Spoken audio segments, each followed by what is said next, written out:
नमस्कार। तेज हरियाणा पर सिरसा लोकसभा से जुड़ी बड़ी खबर में आपका स्वागत है। गुजारिश, यदि आपने YouTube पर तेज हरियाणा को सब्सक्राइब नहीं किया, जो नीचे बटन सब्सक्राइब का उसे दबा के सब्सक्राइब करें, बेल आइकन भी दबाएं ताकि हर अपडेट सबसे पहले मिले। फेसबुक पर है तो फॉलो कर लीजिए।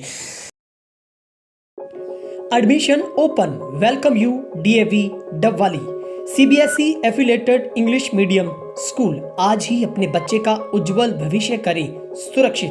आओ चलो चले DAV स्कूल। आपके इलाके में उत्तम शिक्षा देने के लिए हमेशा वचनबद्ध।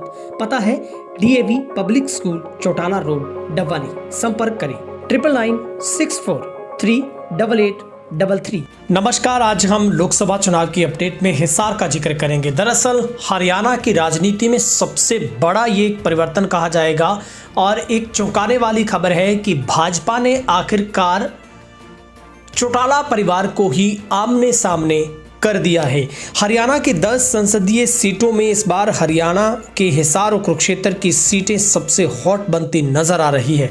हिसार संसदीय सीट से इंडियन नेशनल लोकदल ने महिला प्रकोष्ठ की प्रदेश इकाई की प्रधान महासचिव सुनैना चौटाला को चुनावी समर में उतारा है, जो कि सुनैना चौधरी देवीलाल के बेटे स्वर्गीय प्रताप चौटाला की पुत्रवधू है। रविवार को भारतीय जनता पार्टी की ओर से देवीलाल के बेटे रणजीत सिंह चौटाला को उम्मीदवार घोषित कर दिया गया है। ऐसे में अब एक ही परिवार के 2 सदस्य आमने सामने चुनाव लड़ेंगे।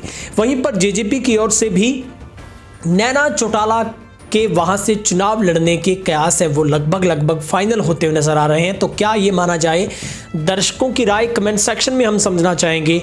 क्या हिसार में लोकसभा चुनाव की जंग में चौटाला परिवार के बीच में सियासी जंग एक बार फिर से देखने को मिलेगी?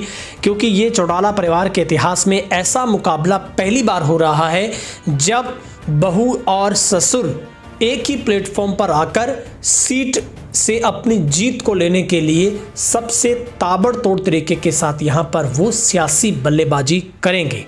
और जहां पर कुछ ही मिनट पहले भाजपा में ज्वाइनिंग करने वाले कैबिनेट मंत्री चौधरी रणजीत सिंह चौटाला को बीजेपी ने हिसार से टिकट उनको भाजपा की थमा दी है।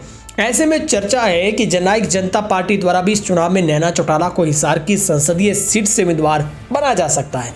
अगर ऐसा होता है तो प्रदेश के सियासी इतिहास में पहली बार ऐसा होगा जब किसी एक ही सियासी घराने के 3 लोग चुनाव आमने सामने होंगे। हिसार सीट हॉट सीट बनने के साथ यहां पर मुकाबला काफी रोचक हो जाएगा।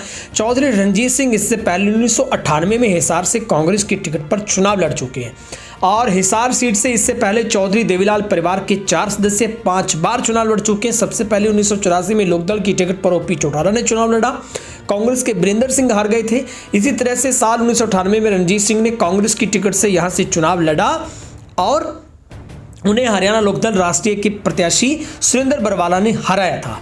2011 में हिसार उपचुनाव में इनेलो से डॉक्टर अजय चौटाला ने चुनाव लड़ा। उस चुनाव में हरियाणा जनहित कांग्रेस के प्रत्याशी कुलदीप बिश्नोई ने उस वक्त को पराजित किया था। और 14 में इनेलो ने चुनाव लड़ते हुए दुष्यंत चौटाला को सबसे युवा वो देश के सांसद बने 26 साल की उम्र में। और इसी तरह अब 2019 में एक बार फिर से दुष्यंत चौटाला ने जननायक जनता पार्टी से चुनाव लड़ा। इस बार वो कांग्रेस के विजेंद्र सिंह से हार का उनको सामना करना पड़ा।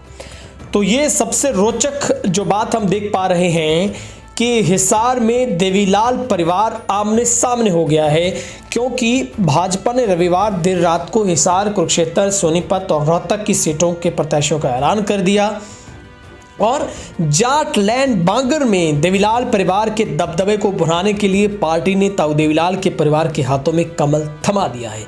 भाजपा ने बिजली जेल मंत्री चौधरी रणजीत चौटाला को हिसार से प्रत्याशी घोषित किया है। कुरुक्षेत्र से सांसद नवीन जिंदल हैं। सोनीपत से मौजूदा सांसद रमेश कौशिक का टिकट काटकर पंडित मोहनलाल बड़ोली को वहां से उम्मीदवार बनाया गया है। तो भाजपा ने रणजीत सिंह को हिसार से उतारकर ताऊ देवीलाल के परिवार के सामने एक सबसे बड़ी चुनौती खड़ी कर दी है, क्योंकि पिछली बार खुद डिप्टी CM रहे दुष्यंत चौटाला हिसार से सांसद रहे थे। इस बार इनेलो की ओर से सुनैना चौटाला का नाम तय बताया जा रहा है। ऐसे में हिसार सीट में देवीलाल का परिवार ही आमने सामने हो सकता है। और अब हम रोचक तथ्य पर बात करते हैं। जब 1987 में पहली बार विधायक बने थे चौधरी रणजीत सिंह, रोड़ी विधानसभा सीट पर 87 में विधायक निर्वाचित होने के बाद अपने पिता चौधरी देवीलाल के बाद रणजीत सिंह देवीलाल घराने के एक ऐसे पहले सदस्य जो पहले मंत्री बने थे। जून 1987 से लेकर दिसंबर 1989 में चौधरी देवीलाल की सरकार में कृषि मंत्री रहे और राज्यसभा के सदस्य बनाने के अलावा संगठन में कई पदों पर रह चुके हैं। 87 में विधानसभा चुनाव में रणजीत सिंह ने कांग्रेस के जगदीश नेहरा को 58,000 से ज़्यादा मतों से हराया था। 19 के विधानसभा चुनाव में रणजीत सिंह ने 53,000 वोट हासिल करते हुए हरियाणा के लोकहित पार्टी के प्रत्याशी गोविंद कांडा को 19,000 वोटों से पराजित किया और गोविंद कांडा को कुल 34,000 वोट मिले। अब भाजपा को बिना शर्त समर्थन दिया। मनोहर सरकार की सरकार में जेल बिजली मंत्री बनाया गया। नैब सैनिक की कैबिनेट में भी वो मंत्री हैं। सुनैना चौटाला की बात करें तो वो 2018 में राजनीति की सियासत में उन्होंने एंट्री ली और अनुभव 28 साल पुराना है। कॉलेज की प्रधान रह चुकी हैं सुनैना और सुनैना कॉलेज के समय विद्यार्थी सियासत में सक्रिय थी और 76 संगठन की प्रधान रही है। सुनैना ने साल 2018 में कदम रखा और प्रधान बतौर वो महासचिव रही हैं। सुनैना के ससुर प्रताप चौटाला 1967 में एलनाबाद से विधायक चुने गए। प्रताप हरियाणा की सियासत के जाने माने किरदार रहे हैं। वे अब इस दुनिया में नहीं हैं। उनकी सियासी विरासत को सुनैना ने संभाला है और उनके पति रवि सिंह चौटाला ने भी लंबे समय से वो राजनीति में है और 2009 में उन्होंने अपने चचेरे भाई अजय चौटाला के सामने चुनाव भी वो लड़ चुके हैं। चौधरी देवीलाल परिवार की राजनीति में कदम रखने वाली पहली महिला नैना सिंह चौटाला है, जिन्होंने सबसे बड़ा एक घराना चौधरी देवीलाल का परिवार माना जाता है। इस परिवार के 8 सदस्य हैं जो कि 29 बार विधायक रह चुके हैं। अनेक सदस्यों लोकसभा राज्यसभा के सदस्य रह चुके हैं। खुद चौधरी देवीलाल 2 बार प्रधानमंत्री तो 2 बार हरियाणा के मुख्यमंत्री रहे। ओपी चौटाला 5 बार हरियाणा के मुख्यमंत्री रहे हैं। तो अब क्या माना जाए, क्या चौधरी देवीलाल का परिवार ही हरियाणा के हिसार से इस बार आमने सामने होगा? क्या आपको लगता है कि जब भाजपा की तरफ से रणजीत सिंह चौटाला को मैदान में उतारा गया है तो ससुर के सामने बहुओं को चुनाव लड़ना चाहिए? क्या इस पर पार्टी मंथन करेगी?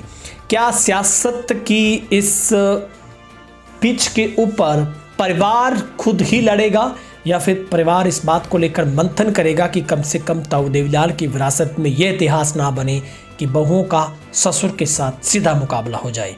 लेकिन राजनीति में कहते हैं कुछ भी स्थायी नहीं होता, कुछ भी असंभव नहीं होता। जो वो हो सकता है और राजनीति मौके की अगर निज़ाकत को पढ़कर की जाए तो वही सबसे बेहतर राजनीति होती है। ऐसे में राजनीति में कभी ये नहीं देखा जाता कि सामने कौन है, लेकिन मुकाबला हार और जीत को लेकर होता है।